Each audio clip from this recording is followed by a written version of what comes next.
प्रेक्षकांनो अतिशय सुंदर सुरुवात झालेली आहे आणि आपली उत्कंठा मात्र शिगेला पोहोचवली आहे त्यांनी आज। अर्जुन सायली सोबत घालवलेले प्रत्येक क्षण आठवतोय, म्हणजे अगदी पहिल्या दिवसापासून अर्जुनला सायली सोबत घालवलेले प्रत्येक क्षण त्यांनी आठवलेले दाखवलेत आणि आज मस्त दाखवले त्यांनी प्रेक्षकांनो। प्रियाला ठणकावून सांगितले अर्जुनने की तो आणि सायली आयुष्यभराचे सोबती आहेत। अर्जुनला सायलीची पहिली भेट ते काय ते त्यांनी ते नदीमध्ये काहीतरी विसर्जन केलं होतं ना, पाणी वगैरे घेतलं होतं आणि सायलीने कॉन्ट्रॅक्ट मॅरेजबद्दल आणि लग्नाबद्दल त्याला खूप छान समजावून सांगितलं होतं। कल्पनाताई ऑफिसमध्ये जेवू घालायला आलेल्या असतात, म्हणजे यांच्या लग्नापूर्वीच्या काही गोष्टी, लग्न झाल्यानंतरच्या गोष्टी, या सगळ्या आठवून तो स्माईल करत असतो। प्रेक्षकांनो हे सगळं बघताना मात्र खूप सुरेख वाटत होतं। अर्जुनला दहीहंडीचाही प्रसंग आठवतोय आणि अर्जुन सायलीच्या प्रेमामध्ये अकंठ बुडालेला आहे, हे सगळं यावरनं दिसतंय प्रेक्षकांनो। आता मात्र त्या दिवशीचा म्हणजे आत्ताचा प्रसंग त्याला आठवलाय, सायलीवर कसा हल्ला झाला आणि तो स्वतःच्याच मनाशी संताप व्यक्त करताना आपल्याला दिसतोय। पण प्रिया मात्र किती लबाड दाखवली आहे प्रेक्षकांनो, या सिच्युएशनचा सुद्धा ती फायदा घेते।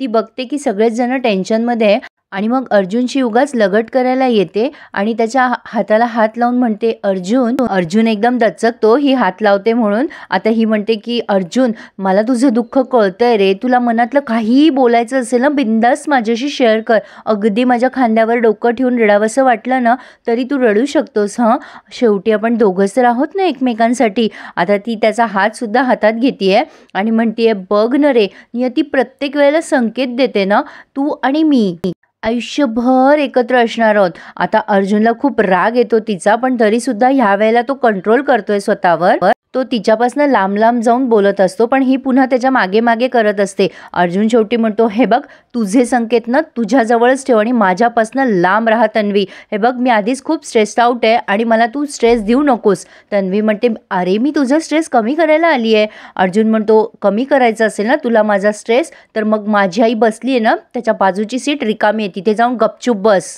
पण ही बया ऐकेल का? ती पुन्हा त्याच्या मागे करते आणि म्हणते असं काय करतोस रे अर्जुन, मी तुझ्या जवळची आहे की नाही।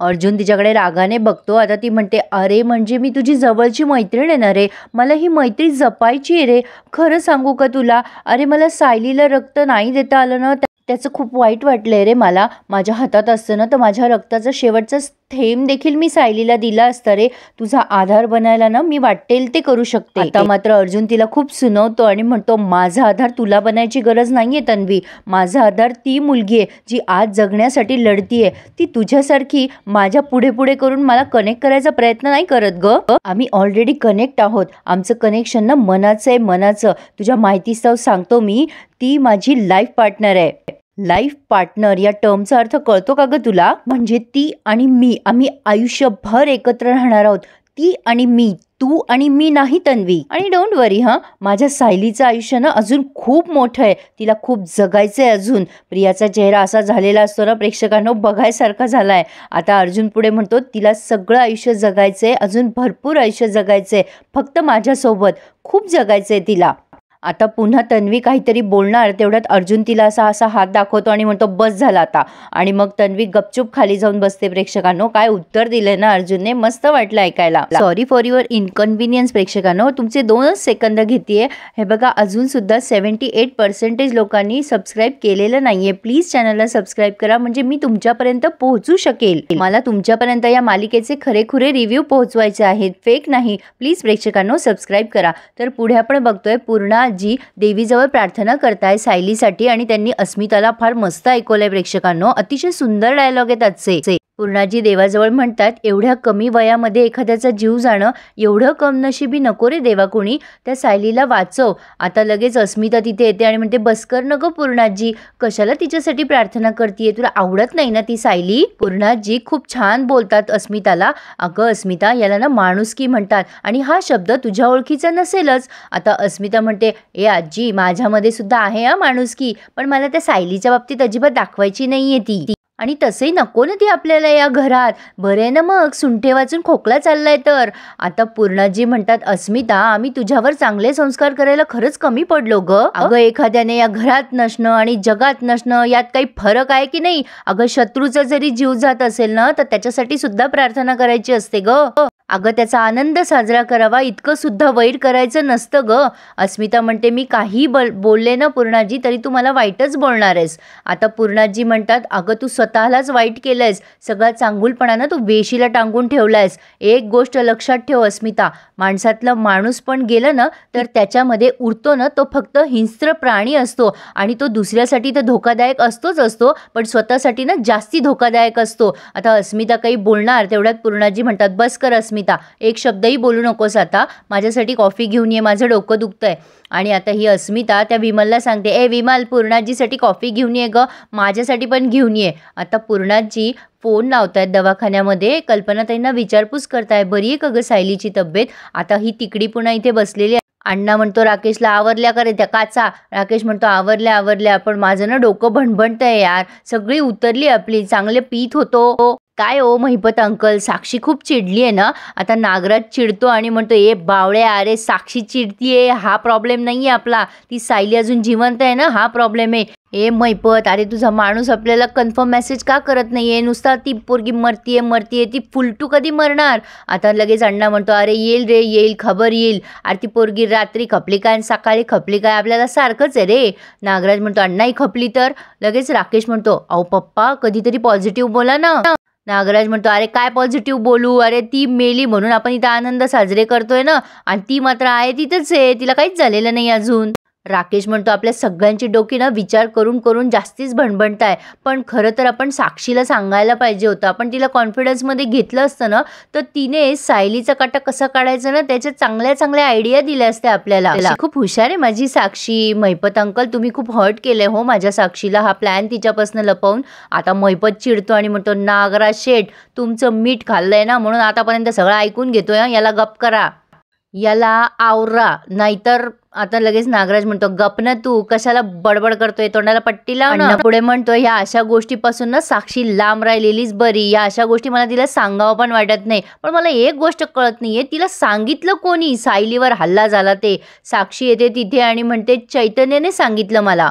तुम्हाला काय वाटलं होतं सायलीचे अंत्यविधी होईपर्यंत मला ही गोष्ट कळणार नाही, म्हणजे मला तुमच्यावर संशय येणारच नाही, हो की नाही अण्णा. सायलीवर हल्ला झाला तेव्हा चैतन्याने मला फोन करून सांगितलं. मग अण्णा अजून संतापतो आणि म्हणतो, हा दलिंदर गडकरीनं याला ना आधी उकळात टाकायला पाहिजे आणि कुठला पाहिजे. ते सुभेदाराच्या बातम्या आपल्याला कळतील म्हणून आपण याला पाळला तर हा आपलेच लचके तोडायला निघालाय.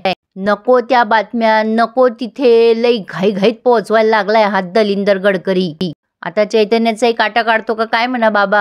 असो. तर आता इकडे कुसुम प्रार्थना करत असते, रिक्षात बसलेली आहे ती, की देवी आई माझ्या सायलीला काही होऊ देऊ नको रे देवा, त्या निरागस जीवाला काही झालं ना तर मी तुला माफ करणार नाही रे, तुझ्या पायावर फूल सुद्धा वाहणार नाही मी आता याच्या पुढे, जर माझ्या सायलीला काही झालं तर. आता ती रिक्षावाल्याला म्हणते, दादा लवकर चला हो, मला हॉस्पिटलला जायची खूप घाई आहे. आता तो रिक्षावाला जोरात चालवायला लागतो रिक्षा आणि इकडे सगळेच जण खूप स्ट्रेसमध्ये असतात. कल्पना ताई, रविराज, अर्जुन सगळे केविलवाणे एकमेकांकडे बघत असतात. खरं सांगू प्रेक्षकांनो, दवाखाना ना आहेच अशी गोष्ट जिथे ना सगळेच दिनवाण्यासारखे बसलेले असतात, पण प्रियासारखे लोक मात्र एन्जॉय करतात. प्रिया विचार करत असते, काय थोबाडं झाली आहेत सगळ्यांची, ती सायली एकदाची मेली ना तर हे सगळं संपल तरी इमोशनल ड्रामा. तेवढ्यात चैतन्य येतो आणि प्रत्येकाला नारळ पाणी देतोय. प्रियाला मात्र कोणाचं स्वैरसुतक नाहीये, पण अर्जुनचे संस्कार मात्र आज दिसले हा प्रेक्षकांनो, जेव्हा त्याने प्रियाला ऐकवलं. असो, पण आता कल्पनाताई चैतन्याला खुणवतात की अर्जुनला दे आधी. आता चैतन्य अर्जुन जवळ जातो, अरे अर्जुन काहीतरी घे, अरे नारळ पाणी पी, तू सकाळपासून काही खाल्लेलं पण नाहीये. आता तो नाही म्हणतो तेव्हा प्रतापराव म्हणतात, अर्जुन अरे असं करू नकोस बाळा, तुझी तब्येत बिघडली तर तू सायलीसाठी कसा उभा राहशील, काहीतरी खाऊन घे.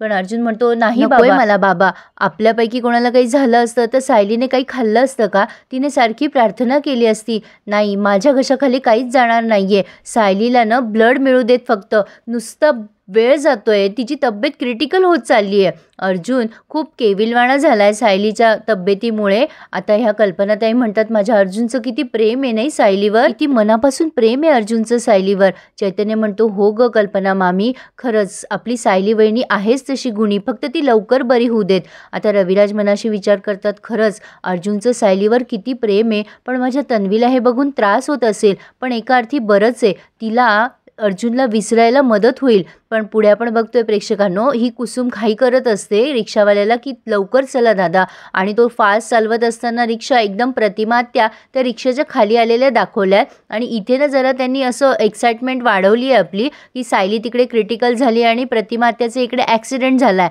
आणि इथे त्यांनी हा रिव्ह्यू पूर्ण केला आहे. म्हणजे आपली उत्कंठा खूप शिगेला पोचली असं म्हणायला हरकत नाही आहे. खूप छान दाखवलं आहे त्यांनी आज. म्हणजे प्रत्येक रिव्ह्यू अगदी बघण्यासारखे आहेत प्रेक्षकांनो, सुरेखच. पुढे आपण बघतोय अर्जुन तिथे असलेल्या गणपती बाप्पाच्या मूर्तीसमोर प्रार्थना करतोय, देवा मी आतापर्यंत तुझ्यासमोर हात देखील जोडले नाही, मी काही मागितलं नाही, पण माझ्या सायलीला लवकरात लवकर बरी कर. आणि अश्विन तिथे येतोय, आनंदाने सांगतोय की आपल्या सायली वहिनीला डोनर मिळाला आहे, आणि प्रतिमा त्या खाणाखुणा करताना दिसत आहे. मला असं वाटतंय प्रेक्षकांनो, म्हणजे माझा असा अंदाज आहे, कदाचित प्रतिमात्याची वाचा गेलेली दाखवली आहे त्यांनी, त्या अशा खाणाखुणा करत असतात आणि त्यांचं ब्लड त्या सायलीला देतात. त्यांना माहीत नाही आहे की त्या त्यांच्या मुलीला रक्त देत आहेत. अजिबात कुठल्याही फेक रिव्ह्यूवर विश्वास ठेवू नका, त्यांनी अजूनही काहीही रिव्हील केलेलं नाही आहे. कदाचित प्रतिमात्या ब्लड देतील आणि निघूनही जातील. तर मग आवडला ना प्रेक्षकांनो रिव्ह्यू, तर मग प्लीज प्रेक्षकांनो चॅनलला सबस्क्राईब करा, म्हणजे मी तुमच्यापर्यंत पोहोचेल. आणि रिव्ह्यू आवडल्यास लाईक करायला आणि तुमची कमेंट आवर्जून करायला